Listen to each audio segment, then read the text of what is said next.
movido por las oligarquías mediáticas que se han adueñado de nuestros recursos y de nuestras esperanzas, y además alentado desde fuera, desde los sectores más conservadores de la derecha norteamericana.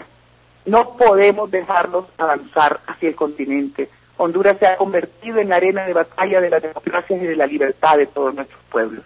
Y en eso estamos dando todo lo que tenemos, todos los recursos humanos, intelectuales, ideológicos, morales, que están en nuestros brazos y en los brazos de nuestro pueblo para poder seguir adelante en esta lucha sin porteo. Muy buenos días. Mi agradecimiento en nombre del pueblo hondureño para el presidente Felipe Calderón Hinojosa, para el querido pueblo mexicano, para su excelentísimo gobierno y para todos los hermanos de esta tierra que durante centurias hemos compartido territorio, ambiente, ideales, sueños y propósitos. Quiero agradecer sinceramente en nombre del pueblo hondureño, del gobierno que me honro en presidir, de mi querida familia, esposa, hijos, madre, las manifestaciones, presidente Calderón, de todo su pueblo, que casi en forma unánime, en forma permanente, desde que se dio este grave acontecimiento, interrupción del orden democrático en Honduras, se han pronunciado en apoyo al pueblo hondureño, en reconocimiento a que los ideales y los principios democráticos deben de ser siempre el norte que oriente nuestra civilización en el siglo XXI, y en condena enérgica, como lo hemos sentido en forma fundamental de usted mismo, presidiendo el Grupo de Río y en la presidencia de esta hermana República Mexicana, en las Naciones Unidas, en la Organización de Estados Americanos y en diferentes foros, condenando enérgicamente y rechazando la práctica que en el pasado fue forma cotidiana, pero que hoy, en el presente, en el siglo de las luces y de la civilización, constituye una forma aberrante de querer dirigir el destino de nuestras naciones. La condena al golpe de Estado por parte de México ha sido contundente y reafirma en nuestra América el norte y la guía en que los pueblos deben de orientar sus formas civilizadas y pacíficas de organizar, dirigir y proveer mejores recursos para nuestras naciones. El pueblo hondureño suma a sus sufrimientos ya históricos por los altísimos niveles de pobreza en que se debate desde hace décadas, de más del 60-70% de su población, donde solo el 3% recibe un ingreso de acuerdo a los índices de Gini, catalogado como digno para una población. Hoy el pueblo hondureño sufre una vez más la inclemencia de la violencia y de la barbarie, retornando a las formas que creímos ya superadas de dirigir nuestras naciones. Un golpe de Estado militar con títeres civiles y políticos que se prestan a estos juegos bochornosos para la civilización del siglo XXI. El pueblo se ha mantenido, presidente, como usted lo ha de conocer, por primera vez en forma inédita, se ha mantenido ya 34 días en resistencia pacífica, civil, cívica, en las calles, con una huelga general de maestros desde hace 34 días. Más de 60,000 maestros no llegan a las clases y a las aulas porque sienten vergüenza de ir a explicarle a los niños cómo es ahora las formas de involución democrática que está padeciendo nuestro país. Y lo han manifestado en forma categórica. No volvemos a las aulas a enseñar a los niños y a los jóvenes hasta que no se restituya nuestra conformación de conciencia en nuestra república. Hay una huelga general de sindicatos y obreros, especialmente de la administración pública, desde hace 34 días.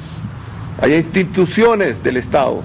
que todavía no han podido ser tomadas por los golpistas. Hay manifestaciones en forma permanente. Llevamos contadas en 33 días más de 200 tomas de carreteras, de lugares públicos, por organizaciones campesinas, organizaciones indígenas, patronales y pobladores en diferentes comunidades, sumadas a muchos de ellos empresarios, trabajadores y honestos que han hecho su dinero en base al esfuerzo y no en base al privilegio. Esta resistencia heroica de este pueblo en forma pacífica ha costado sangre a los hondureños. El régimen represivo después del golpe de Estado se ha convertido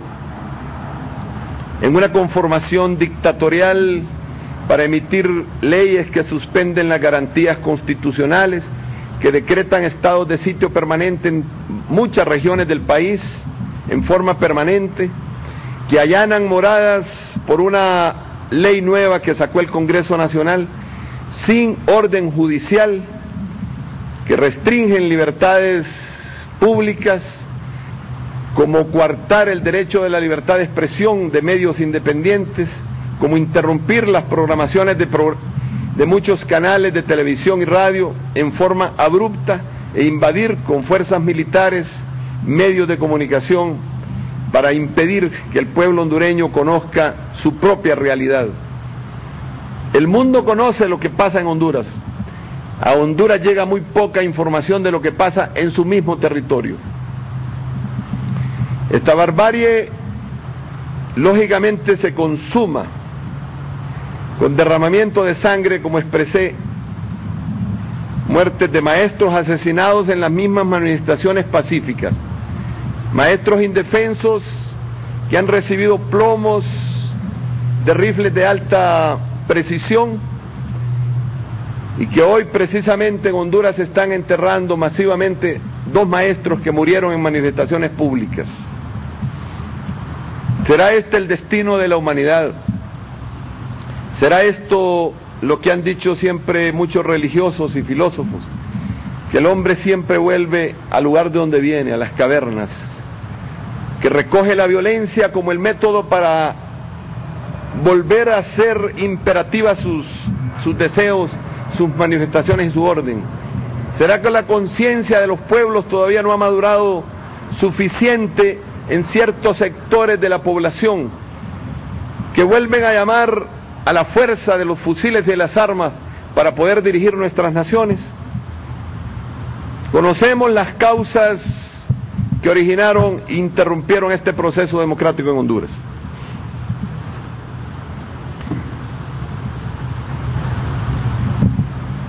Una élite económica intenta sostener sus privilegios impidiendo que el pueblo se organice en una democracia directa, denominada por nosotros cuarta urna, para que se ubicara una urna más en el proceso electoral,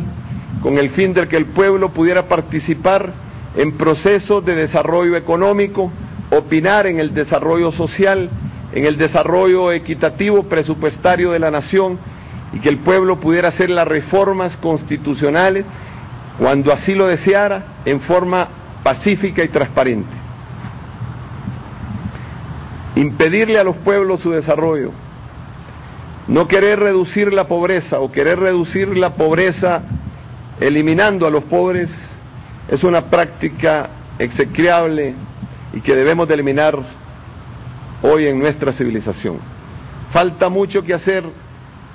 en la comunidad internacional por hacer que los principios democráticos, que la Carta Democrática de la Organización de Estados Americanos, que la Carta de las Naciones Unidas en defensa de los derechos humanos universales, que el Código Procesal Penal de las Cortes Internacionales prevalezca sobre los intereses particulares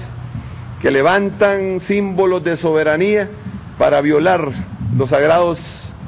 derechos naturales del hombre, de la mujer y de los jóvenes de nuestras naciones. Hay mucho que hacer